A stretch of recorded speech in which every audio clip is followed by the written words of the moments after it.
All right, hello everybody. Thank you for being with me. Today I'm going to tell you what I think is going to happen over the next 12 months in real estate. So I should say that nobody has a crystal ball. Nobody can totally predict the housing market. However, I've been investing in real estate for over 20 years, and I've seen some of the indicators and market signals that I've seen before.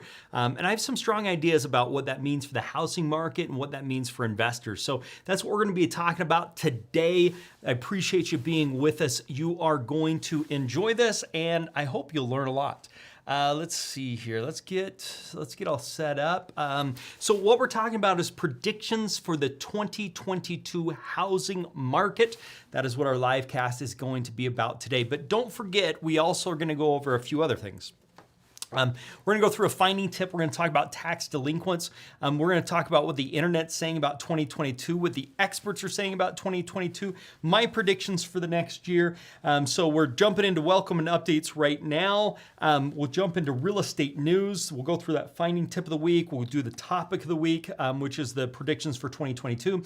We'll announce our t-shirt giveaways, and I've got a new t-shirt to show you guys and a free tool of the week. Every single week I like to give something that you can use, a tool every single week that you can actually use in your real estate investing absolutely for free.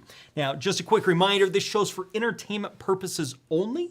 And before you make any financial moves, consult with a real estate professional, attorney, CPA, or other professional in the specific subject matter.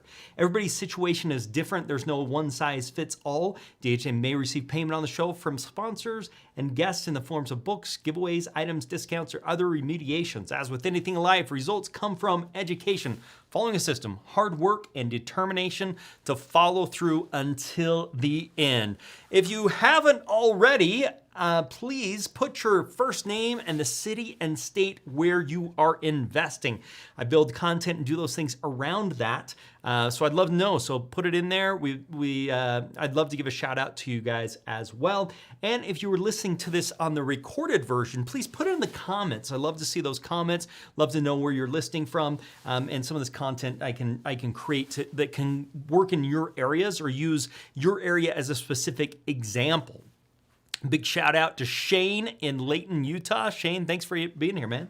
That's awesome. Okay, so t-shirt giveaway at the end of each live cast, we'll announce a winner, and that's last week's winner. So starting from here on, you can become next week's t-shirt winner of the week. Now, if you have been a t-shirt winner of the week, make sure you take a photo with you in the t-shirt, post it on Facebook, facebook.com/dohardmoney. Let's see here. Tommy, still working to get my first deal, y'all. And Tommy is from Georgia. Awesome, Tommy. Thanks for being with us as well. So who's interested in getting a free t-shirt? Looks like Brittany from Atlanta, Georgia is. So here's what we do. To get a free t-shirt, you ask great questions, you leave positive comments, you have high interaction, you comment on the recorded video. Those are the things that are gonna win you that free t-shirt of the week. Again, we've already decided last week's winner. It's at the end of my slides. We'll be giving that away. But from here on out, it's looking who's gonna become next week's winner. Guys, I'm currently at 6,610 subscribers. Thank you so much for those of you who have been subscribers. My goal is to end 2021 with 6,715. I'm 105 subscribers off right now. So looking for another 105 subscribers over the next few weeks here. I'm hoping if you can hear me and hear the sound of my voice, if you're not yet a subscriber, please go hit that subscribe button. And as a matter of fact, if you subscribe today, post it in the comments because I would really like to know. Now, every single week I am doing videos every single week about a specific question. These are anywhere from 5 to 10-minute videos, but they answer a specific question, like the biggest rental mistake, or should you rent a property or should you flip a property? Different questions. And if you actually have a question you want to have me answer, all you've got to do is type it in the comments on one of those videos, and I'll put it in queue for one of the Just Ask Ryan videos that I'll be creating. So check that out. We're doing that on a weekly basis. So if you're a new subscriber, please type it in the comments. I would love to know. Hit the thumbs up button, hit that subscribe button, and if you hit that bell notification, every time I go live, you'll get a a gentle reminder of that, which is super nice. Our YouTube channel is dohardmoney.com. You can leave a comment on that recorded video, but the biggest thing you could do is tell someone else about this live cast. I do it every single Tuesday, 6 p.m., and happy to do that. So stay with us until the end, guys. I'll be giving away one of my books, How to Get More Money You Can Ever Handle. It's an ebook. We'll give it to you absolutely for free for those that stick around until the end today. Now let's jump into this real estate market update. Before we do though, let me see. Okay, I'm gonna grab a drink real quick. Okay, so TikTok changed my life. This is according to CNN Business. In the midst of a global pandemic, the real estate market has been on fire. We know that. Demand for homes has soared, pushing prices up to record levels. Competition is so intense that homes are selling in record time with multiple bids and all cash offers. So TikTok changed my life. During the height of the pandemic, real estate agents across the country discovered that social media platform TikTok was an ideal way to safely show prospective buyers homes. Now, some are saying the video app has revolutionized the way they sell real estate, and it's here to stay. Sutton, who they interviewed, said 100% of her business now comes from TikTok, and her commissions have almost doubled.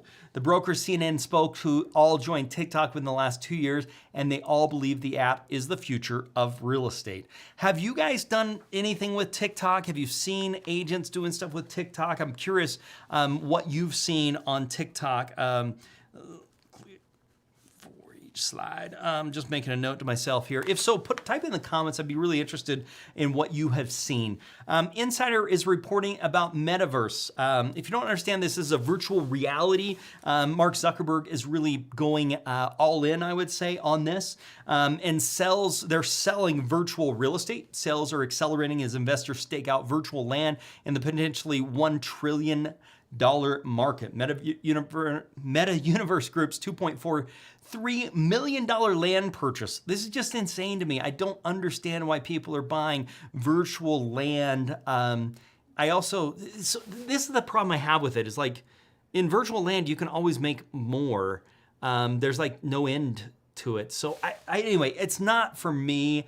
Maybe at some point I'll regret that, but at this point I'm saying it's not for me. According to CNBC, the Fed says China's real estate troubles could spill over to the United States. This is interesting. Stresses in China real estate sector could strain the Chinese financial system with possible spillovers to the United States, the Federal Reserve said Monday in its financial stability report released twice a year. The Fed has been criticized for not seeing the vulnerability of the U.S. housing market for the banking back in 2008. And so they don't want to have another black eye. So they're doing anything related to real estate and banking system. If they see risk, they're going to scrutinize it extensively. They just want to make sure they don't have that problem again, because it caused some issues. Okay, CNN Business caused some issues. That's probably to say the least. I know everybody wants to blame everybody else for 2008, but I think a big catalyst is it was bad paper. The loans just weren't good. There was a lot of liar loans. So, which is interesting because we're going to talk more about that a little later in the live cast. Zillow debacle shows how hard it is to use AI to value real estate. In February, Zillow appeared so confident in its ability to use artificial intelligence to estimate property values, it announced a new option for certain homes. Its so-called Z-estimate would represent an initial cash offer from the company to purchase the property. Well, it had some problems. The move touted by a company executive at the time as an exciting advancement and was streamlining the process for homeowners to sell homes to Zillow as part of its home flipping business. So you may not have known this, but you were competing with Zillow this last year. Well, Zillow promoted this option as a way to make it convenient to sell a home while minimizing interactions with others during the pandemic. They thought it was a great time. So the decision announced last week makes a stunning defeat for Zillow. The real estate listing company took a $304 million inventory write-down in the third quarter, which is to blame on recently purchased homes for prices that were higher than it thinks it can sell it for. So guys, they were using artificial intelligence. They got the values wrong. They overpaid, and they're taking a $304 million write-down for buying properties at wrong prices. That's crazy. The company saw stocks plunge. They're cutting 2,000 jobs, or 25% of its staff, all because of this. The fallout from this business venture doesn't just point to the challenges in buying and selling homes for profit. However, it also highlights how hard it is to use artificial intelligence, AI, to help make expensive real-world decisions, particularly in an ever-changing market that can be hard to predict. I think this is a big win for real estate investors. You know, anytime you have a mega giant like a Zillow or something like that that has unlimited funds that can come in, that makes it more difficult. But what's even more interesting is this last year you've been competing with Zillow, and Zillow's been playing unfair because Zillow's been paying more money than they should have been paying, to the tune of $304 million.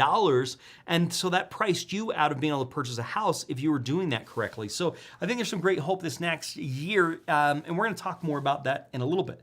Zillow CEO and co-founder Richard Barton explained the shuttering of Zillow offers by citing unprecedented forecasts in home prices that far exceeds what the company had expected. The estimate facts, you prove the comparable homes nearby to use a calculating and an estimated sale price. Zillow explained on its website. And basically, homeowners that were interested in selling homes, they could basically do that. But they are now saying they're winding down that service, and they are not making any new offer on homes at all. So basically, Zillow has sold a lot fewer houses than they thought they did. They bought 27,000 homes, which is 27,000 homes that you and I couldn't have bought because they overpaid. They played unfair. And in 2021, they sold 17,000. So they're sitting on 10,000 homes, and it'll be interesting to see if they're going to have more write-downs, $304 million write-downs. So it's nice to have a big behemoth, a big gorilla out of the competition, especially one, like I've said before, that played unfair by overpaying for properties to the tune of $304 million. Okay, CNBC says mortgage loan applications or originations will drop 33% in 2022 as interest rates rise, according to industry forecasts. We're going to be talking more about this, guys. The average interest rate on the 30-year fixed loan is at 4%, according to the Mortgage Bankers Association. Refinances are expected to drop 62% in 2022 and to $860 billion. However, mortgage originations for new home purchases, it doesn't have to be a new home, but for home purchases, are forecasted to rise 9% this next year as well. That's interesting. Put that in your hat for a minute. Let's pen that. We're going to get back to it as we talk about predictions for this next year. What's next in the real estate market? We asked the chief economist at National Association of Realtors, Lawrence Yun. He had a lot to say, somewhat mixed of what he was thinking. Home prices are going to continue to be very high. He does think home sales will decline in 2022. I don't think that's going to be the case. I'll tell you more about that here in just a minute. But real estate has always turned out to be a great investment with wonderful financial returns over the long term. CNN Business says Goldman Sachs says 750,000 households could be evicted this year. According to Market Watch, these are the cities that have the biggest share of homeowners in danger of foreclosure. One group noted it continues to be behind on their mortgage payments. Around 14.7% of the 7.6 million FHA mortgages outstanding were delinquent. Okay, so, and 10% were seriously delinquent. Guys, this is, if you're in some of these markets, this is something you should really be looking at and see how you're gonna help those people, and in the same time, make that profitable for you and helpful for them. According to CNBC, as housing boom begins to fizzle, weekly mortgage demand falls by nearly 7%. Well, what does all this mean? It fell 6.9%.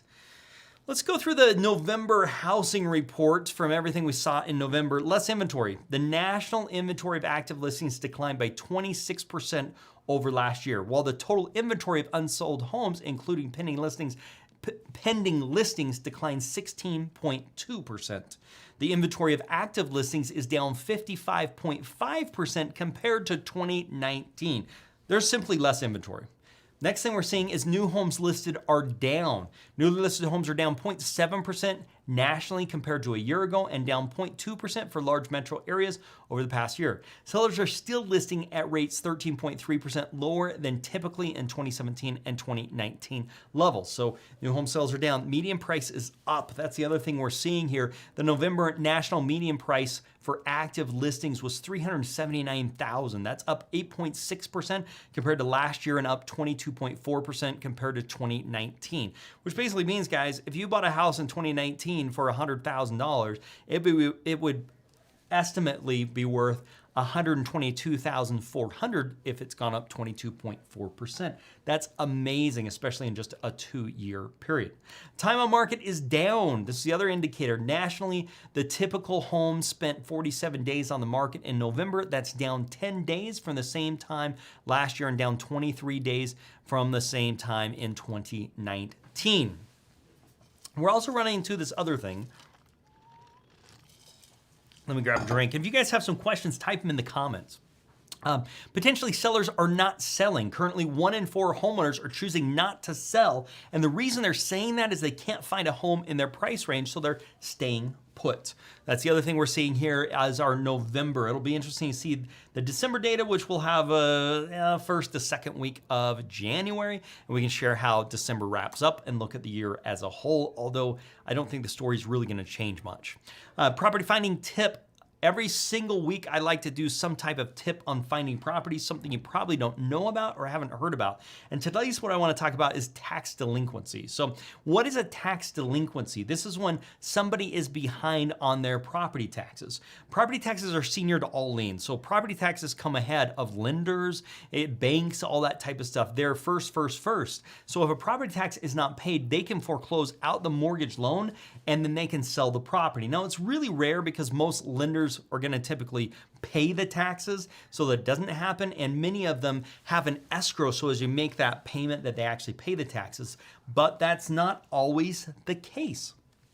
So why is this important to real estate investors? It means that there's some kind of financial problem going in their life. So even if that eviction, or even if the foreclosure doesn't happen and they end up getting current, there's a problem in their lives and that may come back again. It typically means there's an opportunity, something is going to happen and they're having some financial challenges. So think about all the notices you would get before you're behind on property taxes, right? You're gonna get calls, you're gonna get letters, you're gonna get the mortgage company calling you. None of these will solve the real problem. The real problem for lots of these people is they just need to liquidate the house. So even though they may solve it temporarily, more than likely that same problem is going to come back again. And so we can help them by liquidating the house. So the real question here is, how can we find people that are in this situation where they do need help and they are behind on taxes? Well, what you can do is you can go to specific lien types. You can go to tax liens. You can put the lien amount for $10,000 or more, estimated value $550 or less, estimated equity at $75,000 or more, and then you can actually mark it to this list. I want to give you an idea of what I'm saying here. So let me make sure my screen's up. Chicago.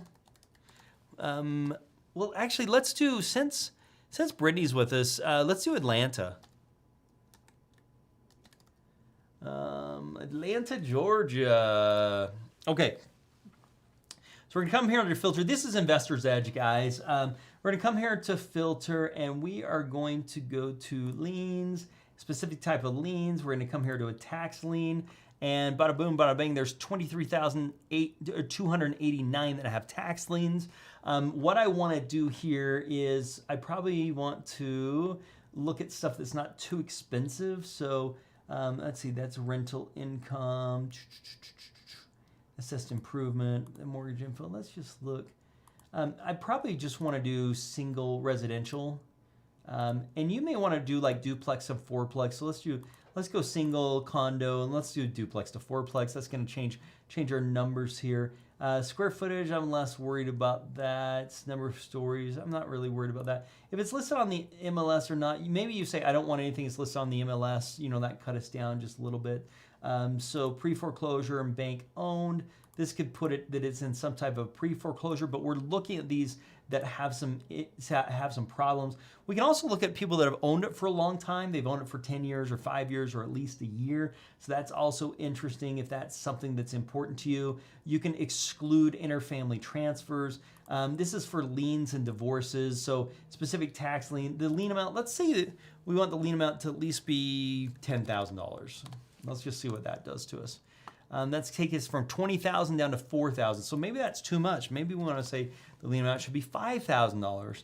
That's about 7,000.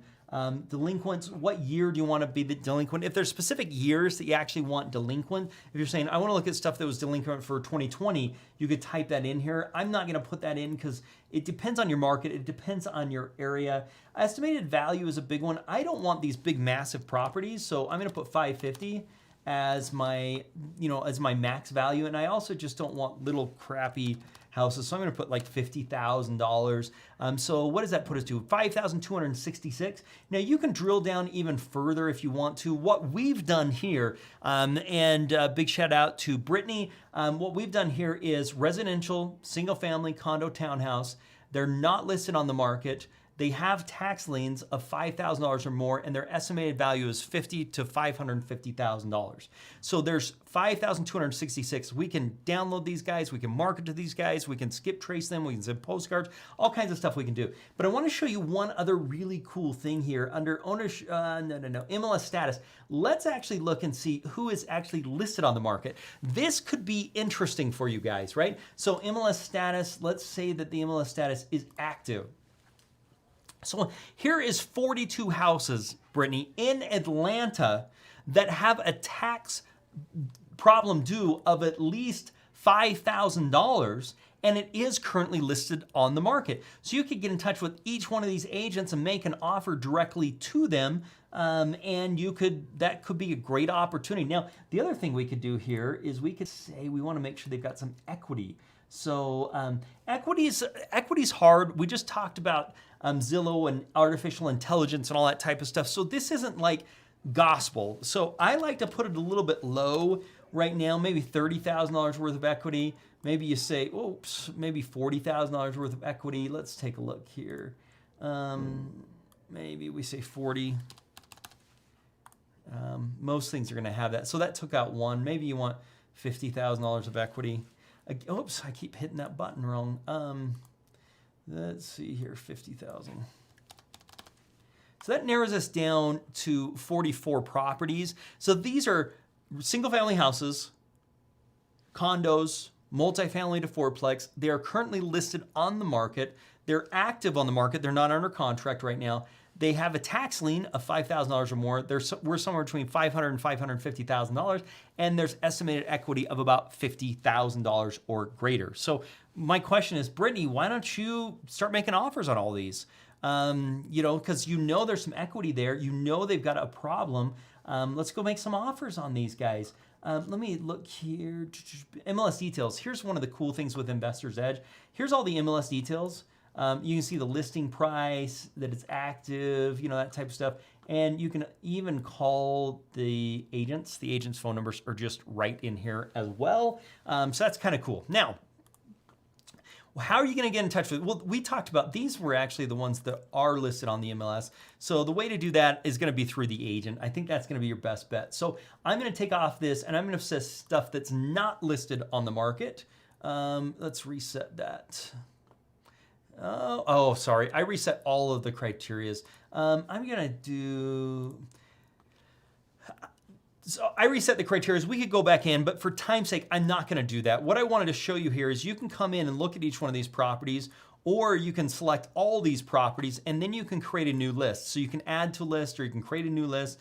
I have so many lists on that. This is my testing account, so there's lists everywhere on this. So you go and you save that. And the ones that you save, the next thing you do is come in, you can do a skip trace. A skip trace is going to get you whatever phone numbers that they can find and email addresses. It's 12 cents if you're able to find one. And you can skip trace one property or you can skip trace hundreds. So you select the contacts, you come to the group that we just created, you find that test group or whatever, I don't know which test group we did. So you come in here, you find that group, I don't know, whatever it is, and then you add those contacts, then you select them here, and then you move forward with the process. So I just want to show you that that's really possible. But the other thing you can do here is in some campaigns, you can actually just do a postcard campaign. This will actually mail it out, depending upon how many you're doing, about 58 cents to 43 cents. I like these smaller postcards. I wouldn't do the oversized postcards personally. And if you have something else you want to do, but we have pre-designed postcards.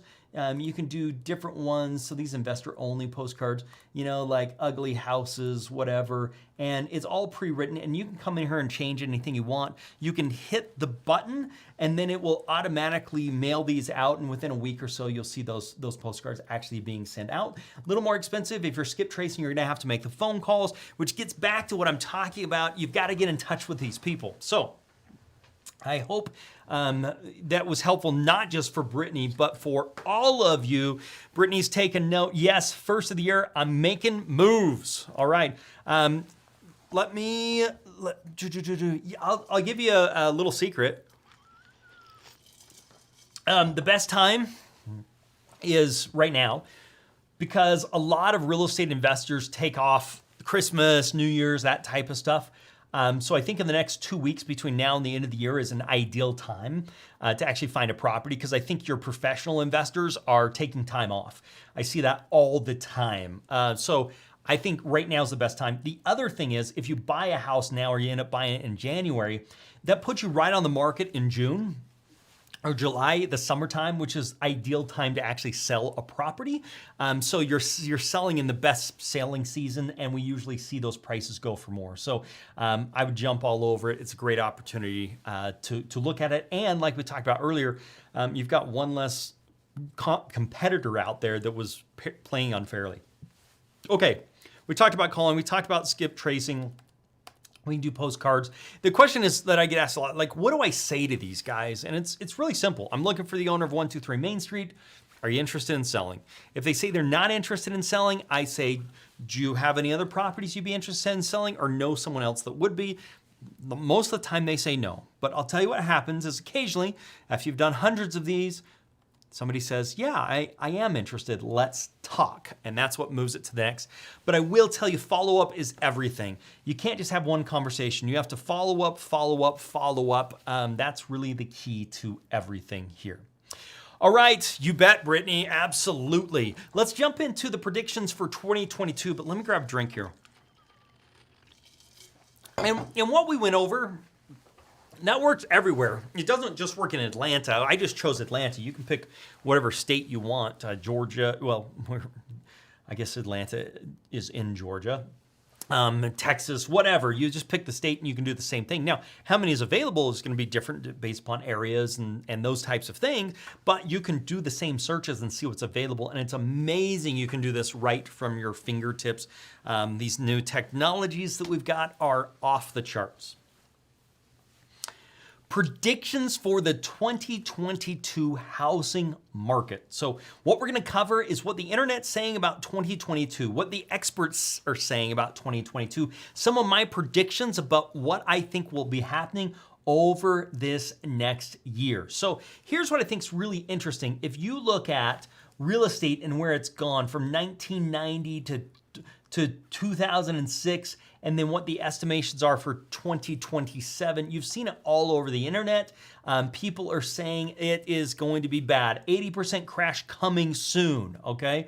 We're seeing that. What else are we seeing here? 2022, the market is about to drop again in 2022, okay? We're seeing this all over. We're seeing on YouTube, how to prepare for a recession, the 2022 recession, how to prepare for the next market crash. We're seeing this everywhere.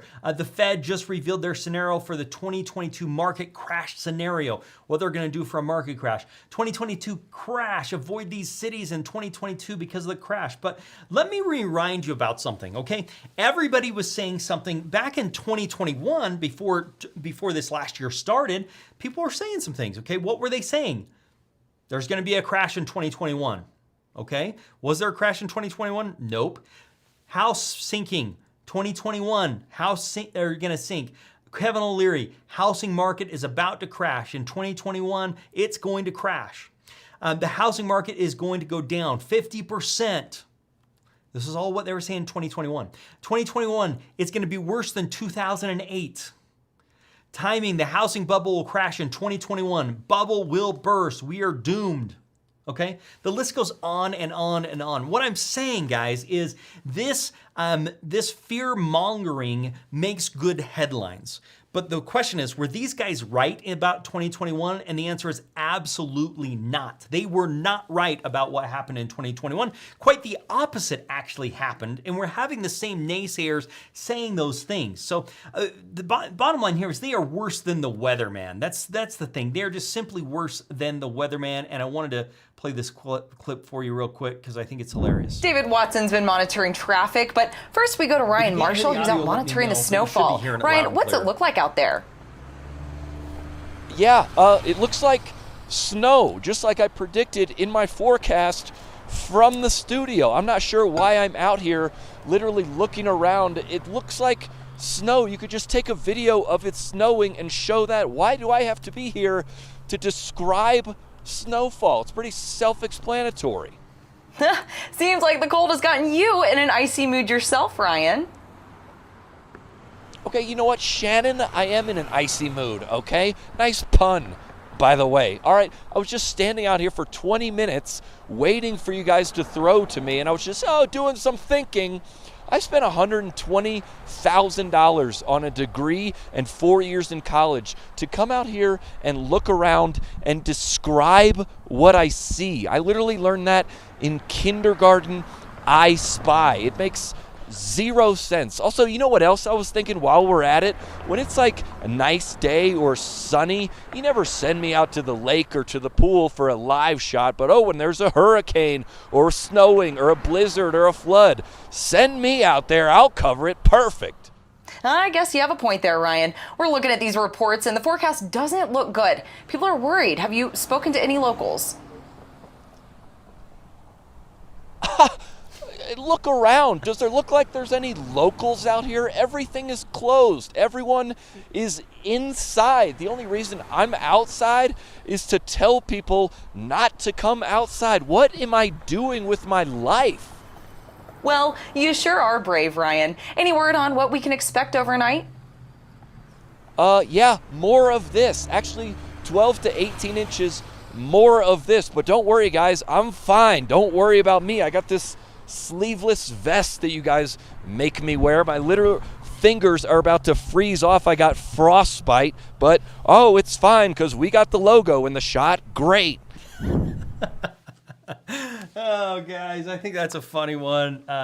So the reason why I brought this up is weatherman, they're notorious, David Watson's right? been Like today it's supposed to be raining and it hasn't rained yet, So how many of these people were right about the crash in 2021? And none of them were right. It makes great headlines, it makes great views on YouTube, but is it really helpful? The answer is no, okay? The answer is no. So here's some interesting things. This is the chart we're seeing from 2019 to 2021, okay? That's what we're seeing. That's the Case-Shiller Index that we're looking at here. That's Zillow's. They've refined that forecast here, but I think that's interesting. We have seen it from 2021, the beginning to the end, it has shot straight up, and everybody said it was going to go down. So what did we see in 2021? We saw all-time high prices. We saw days on the market at the lowest that they've ever been. They're selling, days on the market is how long it takes for that property to sell. There's a limited number of homes that are actually for sale. There's not a lot out there. We have record low interest rates in 2021. Those are the things that we see. So people are saying this is major change. What are we seeing? How does that compare to 2008? Okay, the stress test banks are regularly required to adhere to. This is a big thing. There's no more liar loans, right? Borrowers have to be really qualified. It used to be before 2008, you could go in and say, I want a stated income loan, and you could state your income for $250,000, and they would say, oh, okay, that sounds great. And so all you had to do is your job title. If you went on the internet and it said that was in the salary range, then they would say, okay, well, that fits the salary range. That stuff went away after the crash. People said, why are we doing this? So the paper that's happening is been very good paper that's been written. So the question is, what can we expect in 2022? That's what you guys want to know. That's what we're going to talk about. So let me say this is a guess, right? This is a pure guess. Nobody knows what's going to happen, but the hopes are this is an educated guess rather than just throwing something out there to try and get some reviews. So in many cases, it's just a guess though. So I like to look at the professionals. What are the professionals out there saying? Not just your internet gurus or your YouTube YouTube gurus, but what are like professionals that have studied the market. So they have the time, they have the money, they have the resources to come up with what I think is the best educated guess. And then I kind of look at that and make my own decisions. So Zillow changes their predictions. So back in September, Zillow thought that prices would go up 11.7% over in 2022. They now say that was too conservative, and they think prices are going to go up 13.6%. Now, of course, Zillow was overpaying for properties. Maybe that changes your outlook on it. Goldman Sachs is the next one. Goldman Sachs is saying prices will go up 16% in 2022. Fannie Mae saying prices will go up 7.9%. CoreLogic is saying prices will go up 1.9%. Mortgage Bankers Association is the only one that's thinking prices will go down, and they're expecting prices to go down 2.5%. Let's get into this. The first signal we look at to forecast the strength of housing market is days on market. Because basically, if it's taking 100 days for a property to sell, or it's taking 10 days for a property sale, it really has a lot to do with demand. So one of the things we ask ourselves is, how many months of inventory do we have available at any given time? That's what we're asking ourselves. So right now we're seeing a median of 49 days. This is nationwide, climbing as it normally does this time of year, but a typical December would see 85 to 100 days on the market, okay? So we are less than half of a typical December, which means we're seeing some pretty bullish signs like markets are actually going to be going up. This is the median time on market. You can see that from 2017 down to October of 2021. During the spring is the lowest it's been. It's climbing a little up, but you see that every single year. That's common, but it's the lowest October that we have seen since 2017. That tells us a lot about the strength of the market. In 2022, expect immediate sales to be dropping at this point, but it isn't. People were expecting it, but it did not happen. Even over the Thanksgiving holiday, total volumes were down, but immediately sales, as indicated on demand, were still dominant. The fact that this trend is continuing unabated into the winter indicates a strong demand for next year. Another signal pointing to continued elevated demand is the percent of homes on the market taking price reduction. In a normal market, this is people, hey, we listed it for 100, but we're gonna put it down to 90 or 95. So we typically see 30 to 35 homes reducing their price and eventually reducing the price to attract a buyer. Right now, we're only seeing 27%. Now, you're gonna say, well, that's only 3% or 8% off. That is massive. That is absolutely massive. And right now, I would say some of those guys just got greedy. They're like, hey, let's do some ridiculous price, and if we can get it, great. And then they have to get real. I think that's one of the big things we're seeing. Now, this is the percentage of homes taking price reductions, and what's happened. It's a little higher now than it was earlier in the year when we saw things just flying off the shelf. So that's to be expected from my perspective.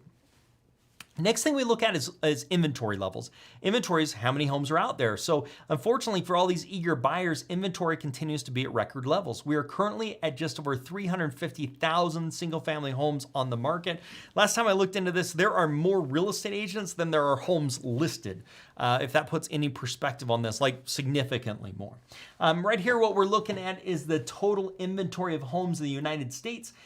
Usually, like in 2015, we had 1 million plus homes, and you see that's continuing to drop. Where right now we have 350,000 homes. Even just 2019, July of 2019, we had 834,000, and this July we had somewhere, I don't know, around 350,000 as well. So it's like a third of what we've been seeing, which is interesting. So as we look towards 2022 at all the leading indicators, they show tight inventory and strong demand, which should be keeping prices pretty high. So I think we're gonna be seeing a seller's market. So I don't have a crystal ball. Nobody has a crystal ball. We have no idea of changes or things that could happen, but I think the fundamentals, we've talked about these, price reductions, time on market, inventory, even with the increase in interest rate, we realize interest rates are going to be going up in 2022. That's going to cut out a lot of refinances, but we believe that'll continue strong for purchases. We believe it's going to be a strong year for real estate values going into 2022.